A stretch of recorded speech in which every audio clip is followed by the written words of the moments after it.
Welcome back. हम लोग कर रहे थे मैटर इन आवर सराउंडिंग और उसमें मैंने पहला वीडियो आप लोगों को बना के दे चुका है, जिसमें हम लोगों ने बताया था कि मैटर जो है वो क्या होता है, what are solid, liquid and gases. और आज हम करने वाले हैं the topic is interchange in state of matter. State of matter कैसे, what are the state of matter, क्या क्या था? Yes, state of matter is solid, liquid, gases, plasma and the last one. Please मुझे comment करके बताइए what are the 5 states of matter. What are the 5 states of matter? मैंने 5वां blank रखा है and your responsibility is कि उसको complete करना, ठीक है? तो जिसने जिसने मेरा पहला वीडियो देखा है उसको पता होगा what is the 5th state of matter, ठीक है? तो इसमें जो हम करने वाले हैं, यहाँ पे हम इंटरचेंज करने वाले हैं स्टेट्स को, ठीक है? मैटर की स्पेलिंग गलत है, MATTER, ठीक है? चलो, तो इंटरचेंज करने वाले हैं स्टेट्स को। कैसे? सॉलिड यहां पे लिख लेते हैं, यहां पे लिक्विड लिख लेते हैं और यहां पे गैसेस लिख लेते हैं, ठीक है? सो बेसिकली यही 3 स्टेट के बारे में हम लोग पढ़ने वाले हैं, सॉलिड, लिक्विड एंड गैसेस, ठीक है? Basically we are going to study about this 3 interchanging, ठीक है? तो सॉलिड से लिक्विड कब होता है तुम बताओ? एक आइस है, आपने एक आइस ले रखा है और उसको लिक्विड बनाना है, तो क्या हो रहा होगा? Yes, melting. क्या हो रहा होगा? मेल्टिंग या फिर फ्यूजन बोलते हैं उसको, ठीक है? और लिक्विड से अगर सॉलिड बनाना है, मतलब पानी को अगर तुमको आइस बनाना है, तो यस, फ्रीजिंग और सॉलिडिफिकेशन, राइट? ठीक है? नाउ लिक्विड से गैस बनाना है, लिक्विड से गैस बनाना है तो क्या करेंगे? यस, वेपराइजेशन, वेपर में कन्वर्ट करेंगे ना, वेपराइजेशन। पानी को तुमने उबाल दिया, वेपर बनके ऊपर आया, दैट इज गैस। और वो वेपर बनके जो ऊपर आ रहा था उस पे तुमने प्लेट रख दिया, ठीक है? जिसके मतलब केटल में तुम पानी गर्म कर रहे हो, उसके ऊपर तुमने प्लेट रख दिया। कुछ देर के बाद क्या होगा? पानी अगेन जो वेपर बना था, अगेन जो ऊपर वाला, जो प्लेट के ऊपर जो पानी है वो ड्रॉपलेट्स के रूप में आ जाएगा, मतलब अगेन लिक्विड में बच जाएगा। That process is known as condensation, right? Okay, now solid से डायरेक्ट गैस में बनना, that is the process is sublimation. Sublimation आप कहां देखते हो? सॉलिड से डायरेक्टली गैस में बनना, गैस में कन्वर्ट होना, कहां देखते हो? कहां देखते हो? यस, नैप्थोलिन आप लोगों ने देखा है? नैप्थोलिन मम्मी अलमारी में रखती हैं, कुछ दिन के बाद गायब हो जाता है। गायब नहीं होता है, वो गैस में कन्वर्ट हो जाता है। दैट प्रोसेस इज सब्लिमेशन, ठीक है? सो गैस का सॉलिड में अगेन कन्वर्ट होना इज डिपोजिशन, ठीक है? तो इतने टाइप होते हैं, या फिर आप इंटरचेंज बोल सकते हो स्टेट्स ऑफ मैटर में, ठीक है? क्लियर है? चलो, अब क्या है, मैं एक एक पॉइंट को आपको एक्सप्लेन करके बताऊंगी। एक्सप्लेन नहीं, डेफिनेशन बेसिकली देना चाहूंगी। What is melting point, what is freezing point, what is boiling point, ठीक है? थोड़ा थोड़ा डेफिनेशन के रूप में आपको देना चाहूंगी। उससे पहले है कि आप लोग ये वाला जो स्ट्रक्चर है, इसको अपनी कॉपी में सुंदर से ड्रॉ कर लीजिए, ठीक है, पढ़ लीजिए, समझ लीजिए, ठीक है। सो पॉज कीजिए video and please draw it, ठीक है। हो गया, हो गया, चलो अब मैं मिटा देती हूं। Our next topic is the definitions, है ना। So definition, first definition we are going to write is melting point. What is the definition? Melting point. कोई बताएगा मुझे मेल्टिंग पॉइंट का डेफिनेशन? जिसको जो डेफिनेशन आता है ना वो प्लीज कमेंट बॉक्स में लिखिए, मुझे बहुत अच्छा लगेगा, ठीक है। So please right in the comment box what is the definition of melting point. तो मैं जो डेफिनेशन आपको देना चाहूंगी that is the temperature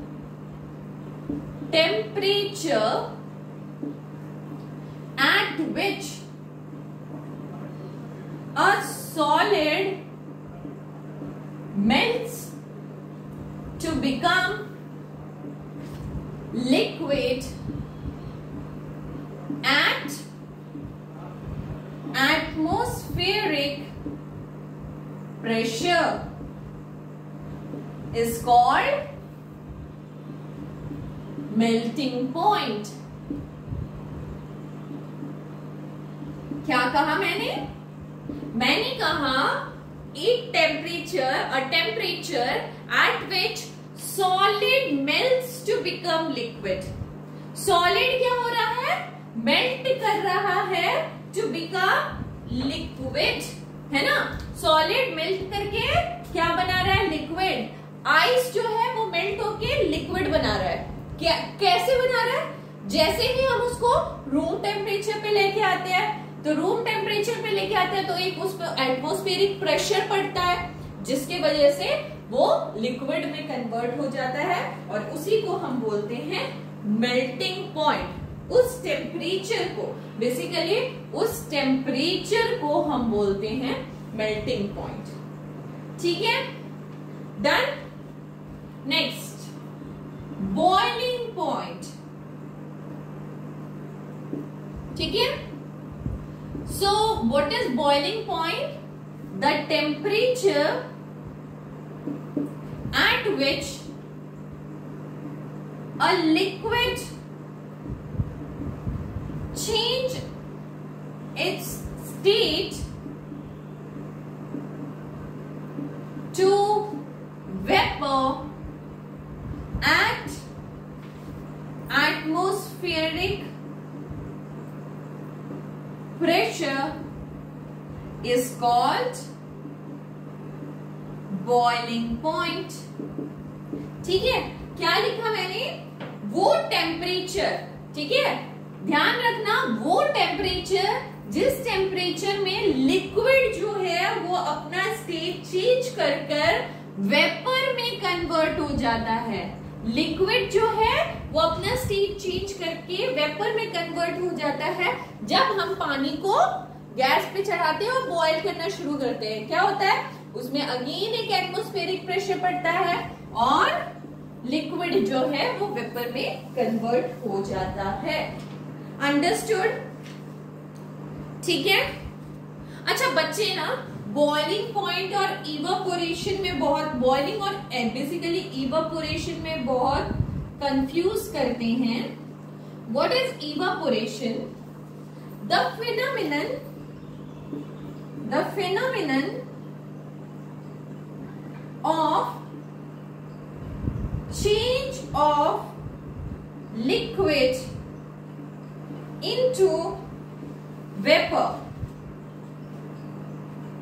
at any temperature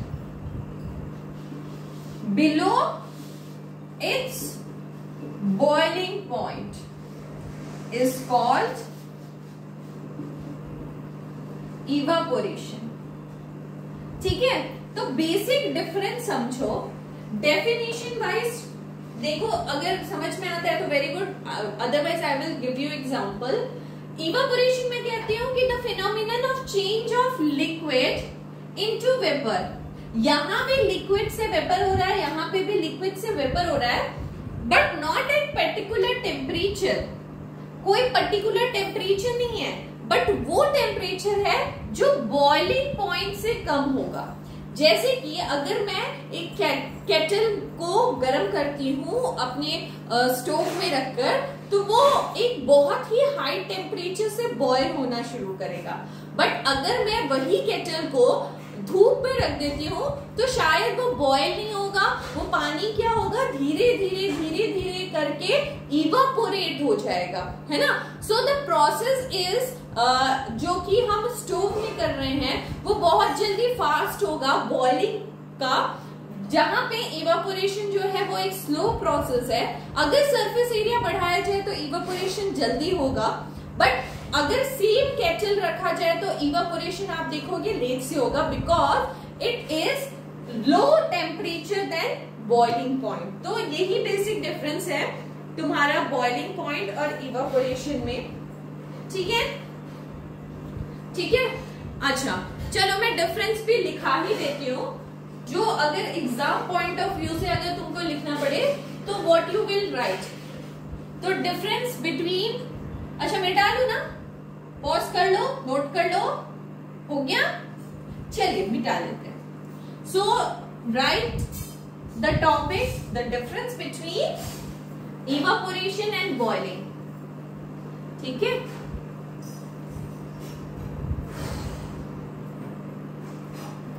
so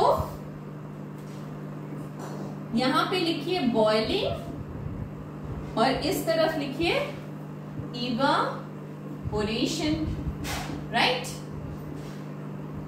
boiling में आप लिखेंगे boiling is a bulk phenomena, boiling is a bulk phenomenon,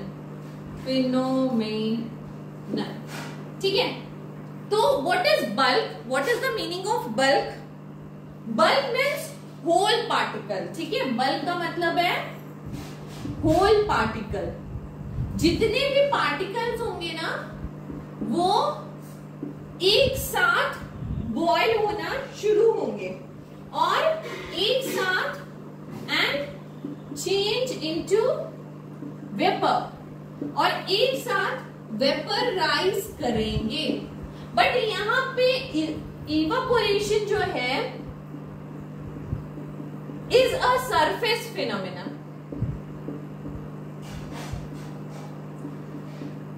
मतलब सरफेस फिनोमेनन का मतलब हो रहा है कि सिर्फ ऊपर की लेयर जो होगी वो सन के रेज से इवापोरेट करेगी, फिर जब वो लेयर इवापोरेट कर जाएगी तो सेकंड लेयर इवापोरेट करेगी, जब वो लेयर इवापोरेट कर जाएगी तो थर्ड लेयर इवापोरेट करेगी। तो this is a evaporation is a surface phenomenon.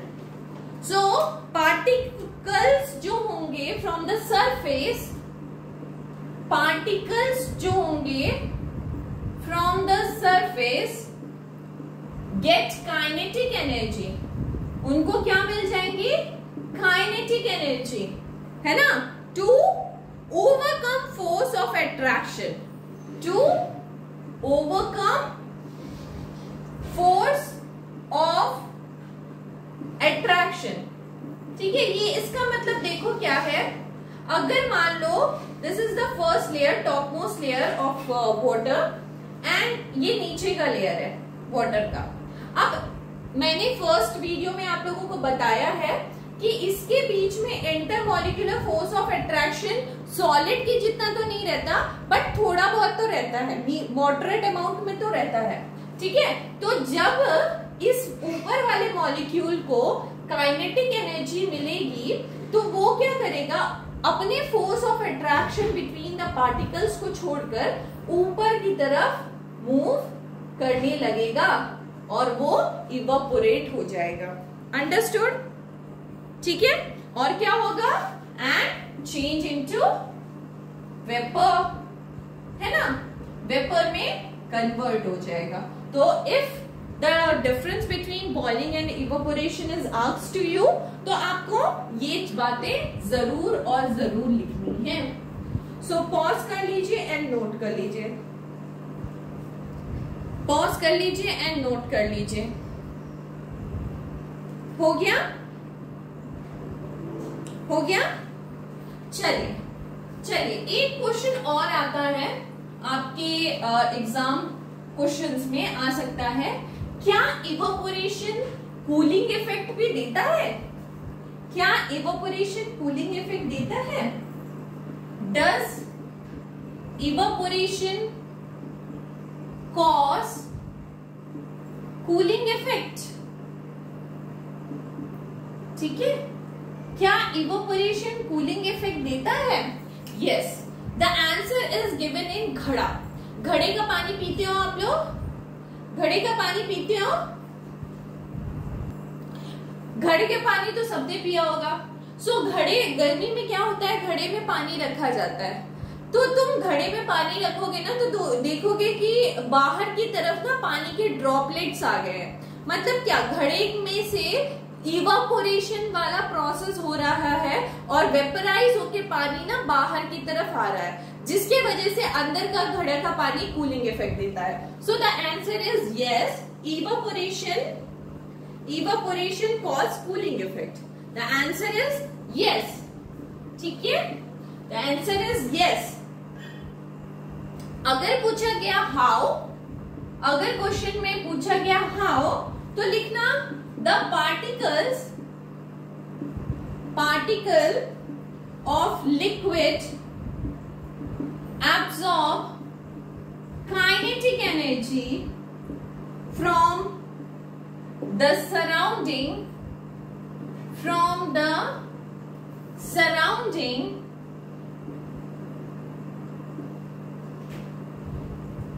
to regain the energy that lost during evaporation।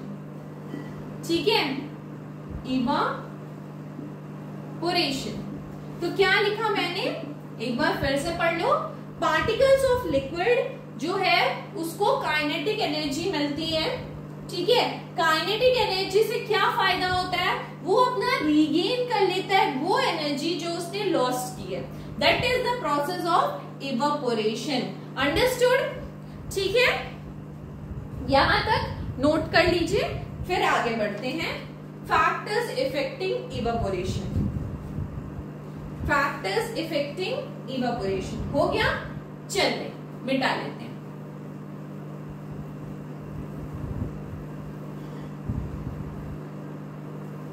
So the next topic is factors affecting evaporation। ठीक है, आपको क्या लगता है क्या क्या फैक्टर्स होंगे इवेपोरेशन को इफेक्ट करने वाले? तो सबसे पहले मैंने बोला, अगर मैं केतली में पानी रखूंगी, मतलब केटल में पानी रखूंगी, तो वो धीरे धीरे इवेपोरेट होगा, और अगर मैं उसको जमीन में ऐसे करके फैला दूं तो वो जल्दी इवेपोरेट होता है। ये ऑब्जर्व तो आप लोगों ने भी किया होगा। So with increase in surface area, the evaporation increases। ठीक है, सो इंक्रीज करने से surface area, evaporation rate of evaporation लिख लो, the rate of evaporation increases. ठीक है, ठीक है। नेक्स्ट, जितना टेम्परेचर रहेगा उतना ज्यादा इवेपोरेशन होगा, है ना। सो द मोर, या फिर ऐसे लिखो, more temperature, more particles, more number of particles get kinetic energy to go into vapor stage, है ना। तो जितना ज्यादा टेम्परेचर रहेगा उतना ज्यादा पार्टिकल्स जो होगा उसको काइनेटिक एनर्जी मिलेगा और वो वेपर स्टेज में जाता रहेगा। और बताइए और क्या पॉइंट हो सकता है? ठीक है, अगर ह्यूमिडिटी ज्यादा है तो आपको क्या लगता है रेट ऑफ इवेपोरेशन क्या होगा? रेट ऑफ इवेपोरेशन क्या होने वाला? ह्यूमिडिटी ज्यादा का मतलब एटमॉस्फेयर में ऑलरेडी वाटर अवेलेबल है, सो इवेपोरेशन होके फिर से वाटर इन्वायरमेंट और नहीं चाहेगा, so rate of evaporation decreases with increase in humidity. ठीक है, ठीक है। अगर हवा तेज चल रही है, विंड स्पीड जो है वो ज्यादा है, सो रेट ऑफ इवेपोरेशन क्या होगा तुम बताओ? जल्दी जल्दी पानी ठंडा हो जाएगा ना यार, मतलब मान लो बहुत तेज हवा चल रही है, सो तुम्हारा पसीना क्या होता है? अगर पसीना निकला हो तो जल्दी से उड़ जाता है ना, तो जल्दी जल्दी rate of evaporation is high, है ना? क्लियर? ठीक है, क्लियर? चलो यहां तक नोट कर लो, then we move for effect of temperature on melting and boiling point. हो गया, मिटा लिए, वेरी नाइस। चलिए नेक्स्ट टॉपिक इज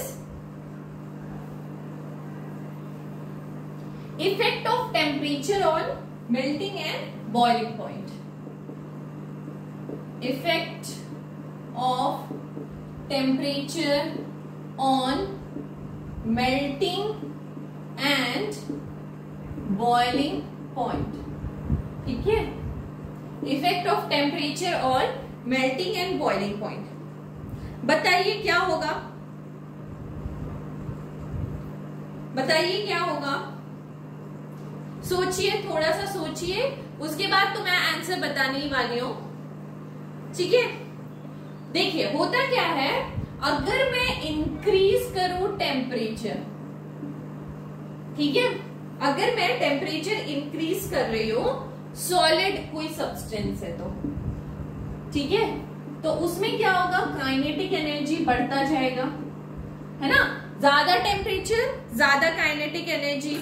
ठीक है, सो फोर्स ऑफ अट्रैक्शन क्या होगा? मॉलिक्यूल्स के बीच में, मॉलिक्यूल्स के बीच में फोर्स ऑफ अट्रैक्शन क्या होगा? फोर्स ऑफ अट्रैक्शन क्या होगा बताइए? डिक्रीज हो जाएगा, because they are getting kinetic energy from the surrounding, तो फोर्स ऑफ अट्रैक्शन डिक्रीज हो जाएगा।